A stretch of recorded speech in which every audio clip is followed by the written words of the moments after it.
Hi masters, hi friends.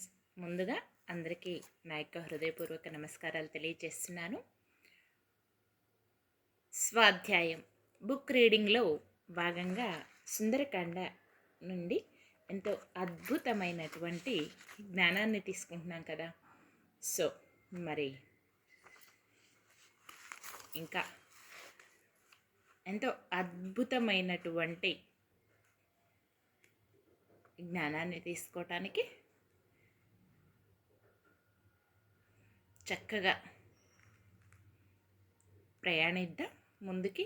మరి మనం ధ్యానంలో ఉంటూ ఈ జ్ఞానాన్ని స్వీకరిస్తూ ఆధ్యాత్మిక ప్రయాణంలో అంచెలంచెలుగా ముందుకు ప్రయాణిస్తూ ఉన్నాం. అదేవిధంగా ఈరోజు కూడా కొనసాగించుకుందాం. మరి అందరూ చక్కగా ఉన్న చోటనే స్థిరమైన సుఖ ఆసనంలో కూర్చోండి.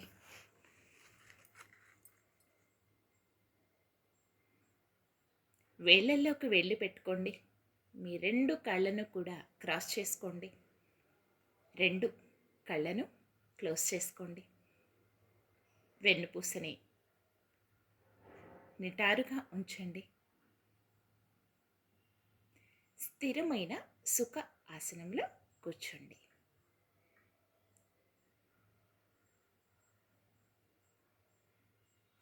దీర్ఘ శ్వాసను తీసుకోండి. నిదానంగా శ్వాసని బయటికి వదిలివేయండి. మరొక్కసారి దీర్ఘ శ్వాసను తీసుకోండి.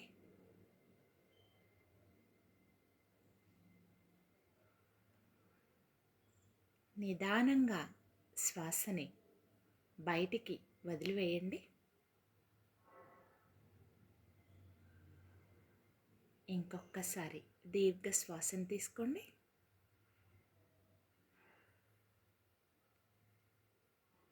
నిదానంగా శ్వాసని బయటికి వదిలివేయండి.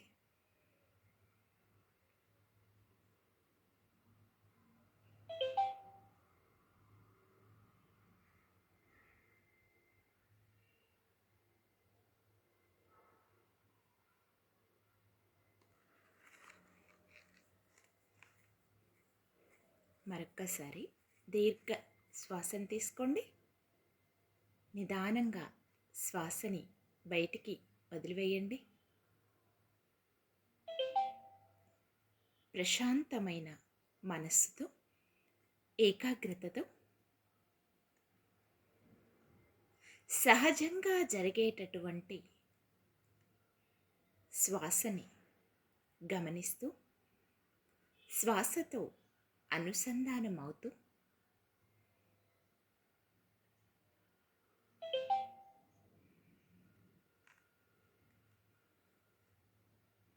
సహజంగా జరిగేటటువంటి శ్వాసని గమనిస్తూ మీ యొక్క అంతరంగంలోనికి ప్రయాణించండి. My dear masters and dear friends,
okay, my dear masters and dear friends,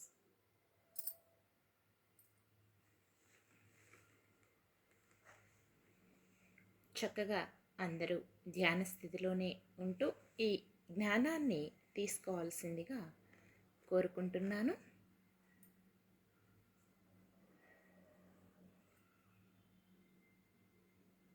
మరి సెక్షన్ స్టార్ట్ చేసుకుందామా?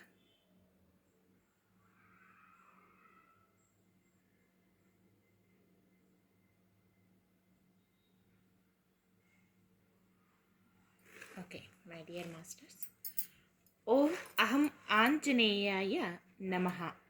యబది 3వ సర్గం. మహాబలశాలి రావణుడు విభీషణ్ణి పలుకులు విని దేశకాలాన్ని అనుసరించి దేశకాలాన్ని అనుసరించి ఇలా అన్నాడు. బాగున్నాయి నీ మాటలు. దూతను చంపటము కూడనిది. ఇతనికి మరొక దండనము విధించాలి. వానరులకు ఇష్టమైన భూషణము వాలము కదా, దానిని తొందరగా కాల్చండి. అప్పుడు వికార రూపముతో దీనముగా బంధుమిత్ర ఆప్త సోదరులు వెళతారు.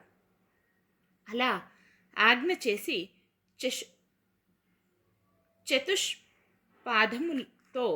చతుష్పాదముతో ఈ వానరుని వాలము కాలుచుండగా లంకాపురమంతా త్రిప్పండని చెప్పాడు రావణుడు. రాక్షసులు రావణాజ్ఞతో హనుమా వాలానికి చిరిగిన గుడ్డలు మహాకోపముతో చుట్టారు. అరణ్యాన ఎండు కట్టెలతో అభివృద్ధిగాంచినట్లు హనుమ పెరిగాడు. రక్కసులు తోకకు గుడ్డలు చుట్టారు. హనుమ వాలాన్ని నూనెతో తడిపి దానికి అగ్నిని రగులు కొల్పి రక్కసులు మహాకోపాన హనుమ బాలసూర్యునిలాగు ఎర్రని మోముతో రాక్షసులను కొట్టాడు. వాలానితో హనుమ వెలుగుతున్న వాలాన్ని హనుమాన్ను చుట్టటానికి శ్రీ బాల వృద్ధ రాక్షసులు సంతోషముతో వచ్చారు. మళ్ళీ రాక్షసులు కట్టగా హనుమ కాలోచితముగా మనసులో ఇలా ఆలోచించాడు. నన్ను వీరు కట్టిన కట్లు త్రెంచుకొని పైకెగిరి వీరిని చంపుతాను. నా ప్రభువు మేలుకోరి ఇచ్చటుండగా వీరు నన్ను బంధించరు. దుర్మార్గులకు వీరికి ప్రతీకారము చెయ్యాలి. వీరందరినీ యుద్ధమున చంపటానికి నేను చాలుదును. నేను రావణుని వధిస్తాను. రాముడు ప్రతిన చేశాడు. అందువలన అతనికి అందానికి వీరు లంక 4 వీధులు త్రిప్పుతారు. చూస్తాను. అప్పటి వరకు వీరి బాధలు సహిస్తాను. ఈ లంకలో రాత్రి తిరిగిన దుర్గాలు తక్కినవి తెలుసుకొనటానికి కుదరలేదు. ఉదయాన్నే ఈ లంకను చుట్టాలి. వీరు నన్ను కట్టారు. వాలాన్ని కాల్చి పీడించని నాకు శ్రమ లేదు. రాక్షసులు హనుమ ఆకారము గుప్తముగా ఉంచుట చేత అతని మహత్యము గుర్తింపలేకపోయారు. ఆనందముతో హనుమాన్ను పట్టి తీసుకుపోయారు. క్రూర కర్ములు రాక్షసులు శంఖ భేరీలు మ్రోయిస్తూ ఘోష చేస్తూ హనుమాన్ను లంకలో త్రిప్పసాగారు. శాత్రవ మర్దనుడు హనుమ వారలగు త్రిప్పగా సుఖముగా లంకలో తిరుగుతూ లంకంతా పరిరక్షించాడు. హనుమ విమానాలు, విచిత్ర ప్రదేశాలు, ఆయుధాలు, దాచబడిన భూప్రదేశాలు,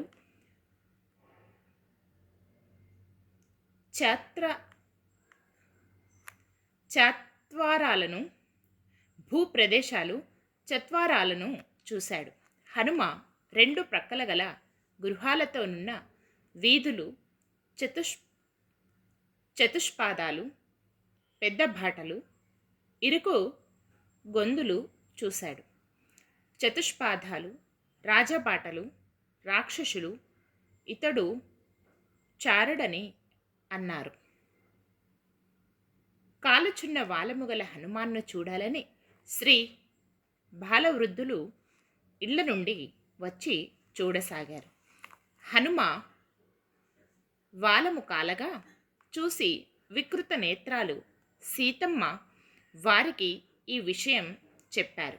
సీత, నీతో మాట్లాడిన ఎర్ర ముఖమున్న కోతి వాలానికి నిప్పు పెట్టి తీసుకొని పోతున్నారు అన్నారు. ఆ మాట లాలించి సీతమ్మ తన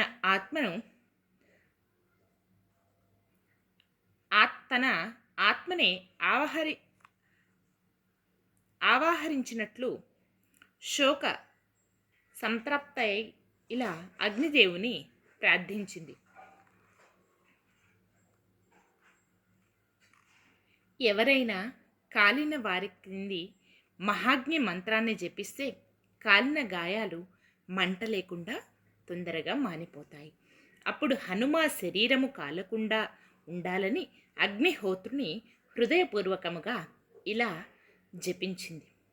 అగ్నిభట్టారక, నేను పతిశుశ్రూష పారాయణ లేని తపస్సు గావించిన దాననైని పతివ్రత నేని హనుమా శరీరాన్ని దహింపక చల్లబడుము. ధీమతి గల నా పతి నాపై దయగలిగేనేని, నా భాగ్య శేషముండునేని, నీవు హనుమకు చల్లగా నుండుము. నేను పతివ్రతనని రామునిలో నన్ను కలుపనెంచు ధర్మాత్ముడు హనుమ తెలిసినేని, హనుమకు చల్లబడుము.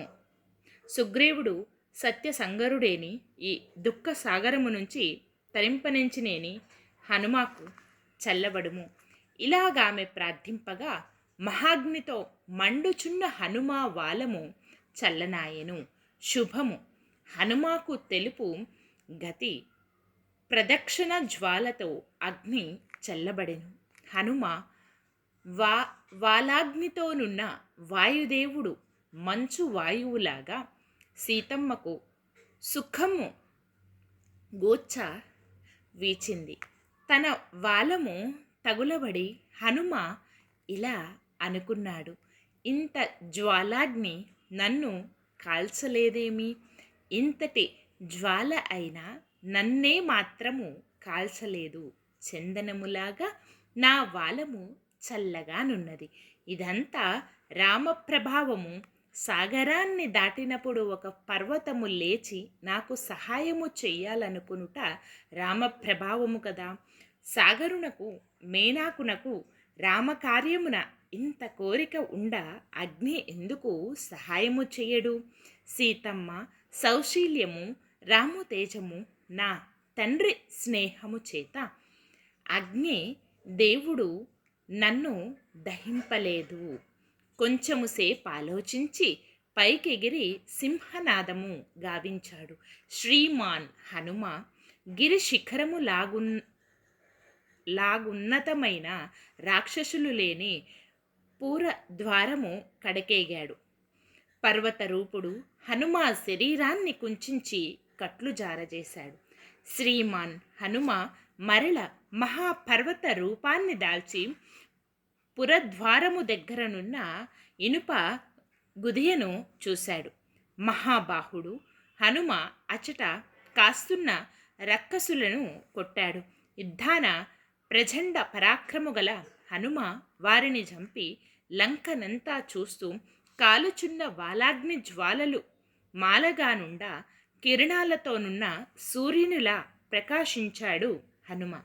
ఇది వాల్మీకి మహర్షి విరచిత శ్రీముద్రామాయణమందున సుందరకాండమున 83వ సర్గం. సర్వం హనుమాన్ దర్శనమస్తు. ఓం అహం ఆంజనేయాయ నమః. యబది 4వ సర్గము. హనుమ ఆ రీతిగా లంకనుగని మనోరథము సంతృప్తి చెందగా ఇంకా మిగిలిన కార్యము గూర్చి యోచించాడు. ఈ రాక్షసులను సంతాపాన్ని కలుగజేయునట్టుది ఇంకా ఏముంది? అశోకవనాన్ని నాశనం చేశాను, వీర రాక్షసుల తుద ముట్టించాను, కొంత సైన్యను చంపాను, ఇంకా లంక నాశనము చేయటమే మిగులుంది. దీనిని నాశనము గావిస్తే సాగర లంఘన ఫలితము సఫలమగును. నా వాలాగ్నికి ఈ మహాభవనాలన్నీ సంతర్పణము చేయుట న్యాయము. హనుమ మంటలెగుస్తున్న వాలాగ్నికి మెరుపులతోనున్న మేఘములాగా లంకానగర భవనాలపైకి సంచరించాడు. ఒక రక్కసుని భవనము నుంచి మరొకని ఇంటికి గంతుతూ ఉపవనాలను చూస్తూ తిరిగాడు. గాలి వంటి వేగము గల హనుమ ప్రహస్తుని భవనానికి నిప్పు పెట్టి మహాపార్శ్వుని ఇంటి కెగిరి కాల్చాడు. వజ్రద్రంష్టుని గృహము, తేజోవంతుడు శుక్ని భవనము, ధీమతి సారుణుని ఇంటికి నిప్పు పెట్టాడు. ఇంద్రజిత్ నివాసానికి జంబుమాలి, సుమాలి భవనాలను కాల్చాడు. రశ్మికేతు, సూర్యశత్రువు, హస్వకన్న, ద్రష్టుడు, రోమశుని ఇండ్లకు కరాళ, పిశాచ, శోణితాక్ష, కుంభకర్ణ, మఖరాక్షస, యజ్ఞ శత్రు, బ్రహ్మ శత్రు, నరహంతక, కుంభ, నికుంభుల గృహాలన్నింటికి నిప్పు పెట్టాడు హనుమ. మహాశయుడు హనుమ రాక్షసుల సంపదతో సంపన్నుల గృహాలను కాల్చివేశాడు. శ్రీమాన్ పరాక్రమశాలి హనుమ రావణుని నివాసాన్ని చేరుకున్నాడు. నానా రత్నాలతో అలంకరింపబడి సర్వమంగళ శోభ కలది, మేరు మందార పర్వతాల వంటిది ఎంతో ఎత్తైన రావణ్ణి ముఖ్య భవనము తన వాలాగ్నితో దహించి కాలాగ్ని వలె, ప్రళయ కాల మేఘము వలె కాల్చి సింహనాదము చేశాడు హనుమ. గాలిని కూడిన అగ్ని బలముతో ప్రళయాగ్ని వలె ప్రజ్వరిల్లింది. జ్వాలాగ్నిని వాయువు కలిసి భవనాలన్నింటికీ ప్రాకించాడు. దాంతో మహావేగాన్ని అగ్నిహోత్రుడు పుంజుకున్నాడు. బంగారు కిటికీలు, ముత్యాలు, మణి స్థగితాలు, రత్నాలతోనున్న మహాభవనాలు అగ్ని వలన దహింపబడి నేలకూలాయి. పుణ్యమై పోవ గగనము నుండి భూమిపై బడిన సిద్ధ పురుషులలాగా రాక్షస భవనాలు, విమానాలు విరిగి భూమిపై పడ్డాయి. ఉత్సాహ శోభ అంతరింపగా తమ భవనాలను చూచి అయ్యో అగ్నిదేవుడే ఈ రూపాన వచ్చాడు అని ఏడుస్తూ రాక్షసులు పారిపోతున్నారు. పసిపాపలను ఎత్తుకొని కాంతలు జుట్టుమూడులు వీడగా ఏడుస్తూ చుట్టూ ముట్టగా అగ్ని భూమి మీద పడుచున్నారు.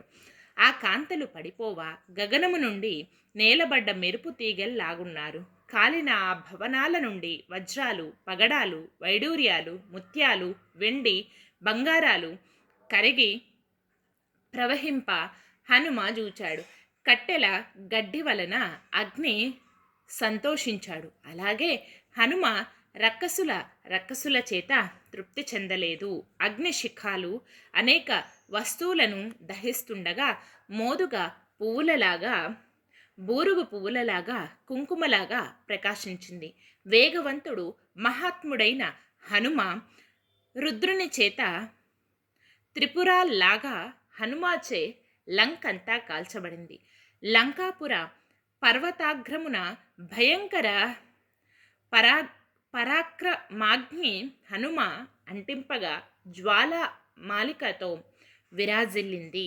గాలితో కలిసిన అగ్ని ప్రళయాగ్నిలాగా పొగలేక ఆ భవనాలను కాలుస్తూ రాక్షస శరీరాలను నేతితో ప్రజ్వలింపజేసి జ్వాలలతో గగనాన్ని ముట్టి అభివృద్ధి అయింది. ఆ గొప్ప అగ్ని కోటి సూర్య ప్రకాశమున లంకానగరమంతా క్రమ్మి పిడుగులు పడినట్లు గొప్ప ధ్వనులతో బ్రహ్మాండాన్ని బ్రద్దలు చేయునట్లున్నది.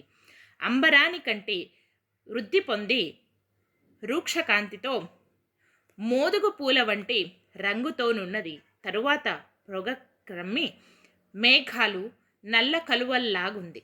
యమ, వరుణ, వాయువు, రుద్ర, అగ్ని, సూర్య, కుబేర, చంద్రుల్లో ఒక్కడే ఉండాలి. వానరుడు కాడు, యముడై ఉంటాడు. బ్రహ్మ పితామహుడు సర్వమును పోషించు 4 ముఖాలున్నవాడు.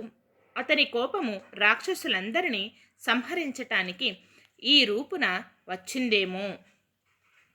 అనంతము, అవ్యక్తము, అచింత్యము ఒక్కటిగా వైష్ణవ తేజస్సు తన మాయ చేత ఈ కపి రూపులో వచ్చెన. సర్వ రాక్షసుల బాణాలు ఉపవనాలతో లంకానగరమంతా కాలిన దాన్ని చూచి విఘ్నులగు రాక్షసులు పై విధముగా అన్నారు. రాక్షసులు గుర్రాలు, ఏనుగులు, పక్షి సంఘాలు, మృగాలు, వృక్షాలు తగలబడుట చేత భయంకర అరుపులతో లంకంతా దీనతతో నిండింది. అయ్యో తండ్రి, హా పుత్రక, హా కాంత, హా మిత్రుడా, మహాపుణ్యము వలన అనేక భోగాలందు జీవితమా అని రాక్షసుల శబ్దము విపరీతమై వినిపిస్తున్నాయి. హనుమ మహాకోపాన ఈ లంకంతా నిండిన అగ్ని జ్వాలతో మహావీరులు చనిపోవగా వెనుకకు వచ్చు భట్లతో శాపమును నాశనమైనదిగా అయ్యను. భయమున పరువులేడు. రాక్షసులు ఆకాశానికి తాకిన అగ్ని జ్వాలతో ప్రళయాన స్వయంభు కోపాన నశించే ధరణి వలె నున్న లంకను హనుమ చూచాడు. హనుమ మంచి వృక్షాలతోనున్న వనాలు విరచి మహావీరుల రాక్షసులను వధించి మహాభవనాలు ఉన్న లంకను కాల్చి శమించాడు. అలా కాల్చి హనుమ త్రికూట పర్వత శిఖరాగ్రమున కూర్చున్నాడు. వాలము నుండి వచ్చిన జ్వాలల వరుసలు కిరణాలతో సూర్యునిలాగు ప్రకాశించాడు. మహాత్ముడు హనుమ అనేక రాక్షసులను చంపి అనేక వృక్షాలు గల అశోకవనము నాశనము చేసి రాక్షస భవనాలను గాల్చి తరువాత రాముని తలచాడు.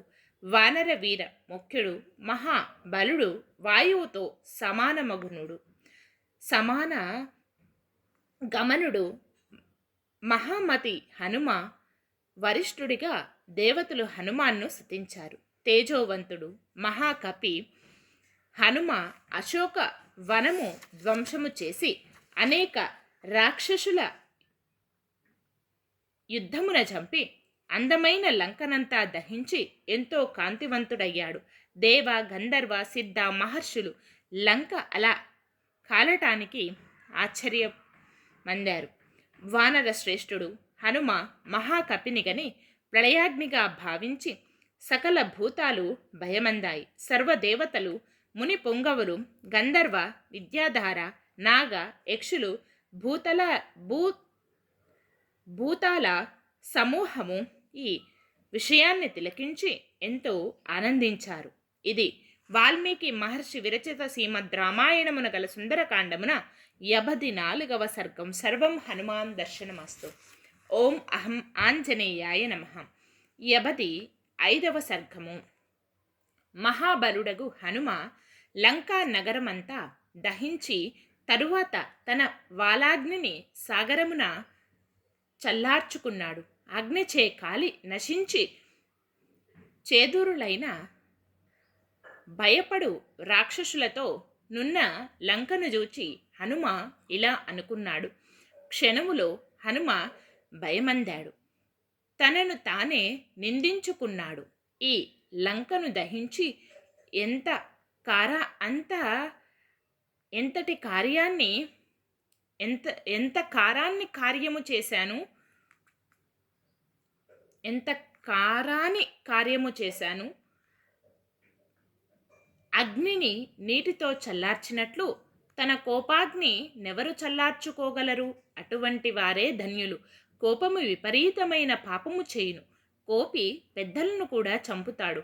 మంచి వారలను అనరాని మాటలాడి అవమానిస్తాడు. గొప్ప కోపియే మా మాట్లాడాలో ఏది ఆడరాదో తెలియడు. కోపి ఎంత పనైనా చేస్తాడు. అతనికి సలుపరానిది లేదు. తనకు కలిగిన కోపాన్ని ఎవడు పాము పొర విడిచినట్లు క్షమించుకుంటాడో అతడే పురుషుడు. దుర్బుద్ధి సిగ్గులేని వాడను, గొప్ప పాపిని ముందు వెనక ఆలోచించకుండా సీతమ్మను కాల్చాను. స్వామి ఘాతకుడై నాడను, ఇక నిందితుడనే. లంకనంతా కాలింది కదా, పూజానీయ సీతమ్మ కాలే ఉంటుంది. తెలివిలేమిచే నా ప్రభువు కార్యము పాడు చేశాను. ఏ మహాదేవి నీ గూర్చి ఈ లంకకు వచ్చానో ఆ పన్ని పూర్తిగా చేర్చాను. లంకను కాల్చిన సీతమ్మను రక్షింపలేకపోయాను. నేను పనిని కొరతగా చేశాను.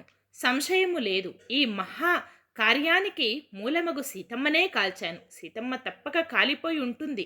లంకనంతా కాల్చాను, అంతా బూడిదయింది. నా తెలివి లేమిచే స్వామి కార్యము చెడింది. అందువలన నేనిక్కడే చనిపోతాను. మహాగ్నిలో దూకుదునా? ఈ సాగరాన జలజంతువులకు నా శరీరాన్ని ఆహారముగా చేతునా? సర్వకార్యములు నాశనము గావించాను. జీవించి సుగ్రీవరాజును రామలక్ష్మణులను ఎలా చూడగలుగుతాను? నా రోష దోషాన వానర స్వభావము చంచలత్వము ముల్లోకాలందు ప్రదర్శించాను. రజోగుణాన నా చర్య ఎందుకు పనికిమాలినదయ్యింది? క్రోధముతో సామర్థ్యము వంటి సీతమ్మను రక్షించుకొనలేకపోయాను. సామర్థ్యం ఉండి కూడా క్రోధముతో సామర్థ్యం ఉండి సీతమ్మను రక్షించుకొనలేకపోయాను.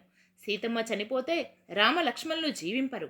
అప్పుడు సుగ్రీవుడు బంధువులతో మరణిస్తాడు. ఈ వార్త తెలిసిన భరతుడు శత్రుఘ్నుడు సోదర న్యాయాన జీవిస్తారా? ఈ వార్త తెలిసిన భరతుడు శత్రుఘ్నుడు సోదర న్యాయాన జీవిస్తారా? ధర్మనిష్ఠులు ఇక్ష్వాకు వంశీయులు రామదులు నశింపగా ప్రజలందరూ శోకపీడితులవుతారు.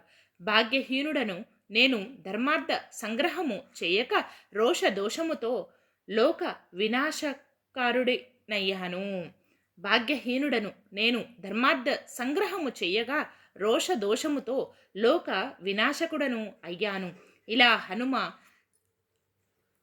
తలపోస్తుండగా పూర్వ శకునాలు కనిపించాయి. తరువాత హనుమ ఇలా అనుకున్నాడు, అయినా సర్వాంగ సుందరి కళ్యాణి సీతమ్మ అగ్నికే అగ్ని అయి ఉన్నది.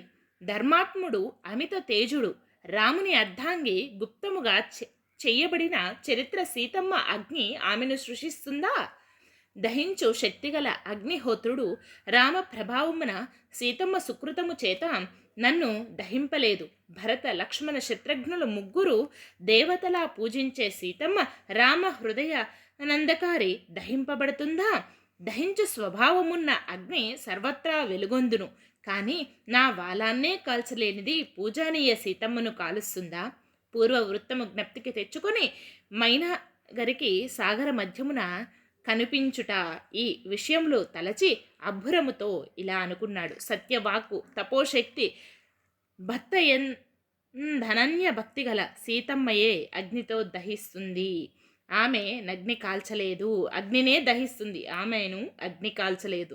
సీతమ్మ ధర్మనిష్టను ఆలోచించక మహాత్ముల చారుణుల వాక్యులు వినిపించాయి. అబ్బా, ఎంత పని! భయంకరము తీక్షణమైన అగ్నిని రాక్షస భవనాల్లో రగుల్కొల్పి దుష్కరమైన కార్యము హనుమ చేశాడు.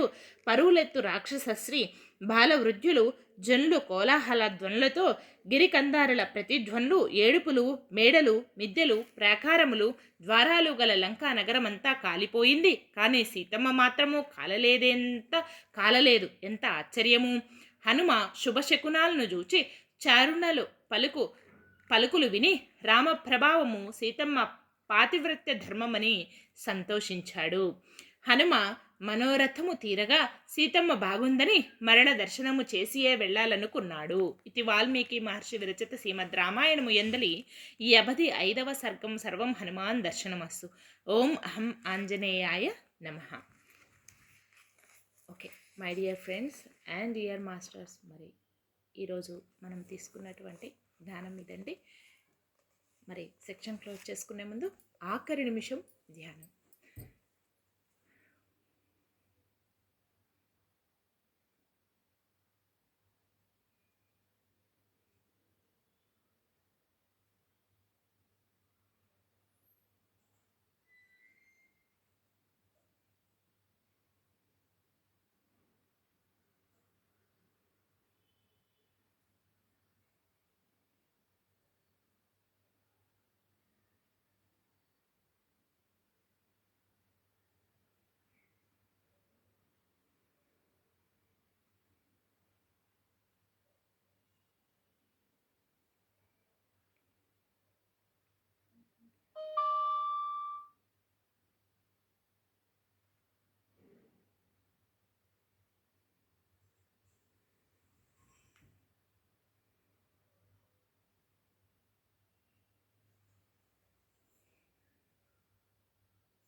Okay my dear masters and dear friends, ధ్యానం కంటిన్యూ చేసేవాళ్ళు చేయండి. మిగిలిన వాళ్ళందరూ కూడా నిదానంగా సహజ స్థితికి వస్తూ మీ రెండు చేతులను విడతీస్తూ మీ కంటి మీద పెట్టుకోండి. 5 4 3 2 1 0. మీ రెండు చేతులు మీ కంటికి ఎదురుగా పెట్టుకొని నిదానంగా కళ్ళని ఓపెన్ చేయండి. Thank you, thank you, thank you. ఇంత అద్భుతమైనటువంటి జ్ఞానాన్ని తీసుకోవడానికి సహకరించిన అందరికీ, అన్నింటికీ నా యొక్క హృదయపూర్వక నమస్కారాలు తెలియజేస్తున్నాను. Thank you everyone, love you everyone, thank you to all, love you to all, thank you universe, love you universe. మరొక సెక్షన్లో మళ్ళీ కలుసుకుందాం. సర్వే జన సుఖినో భవంతు.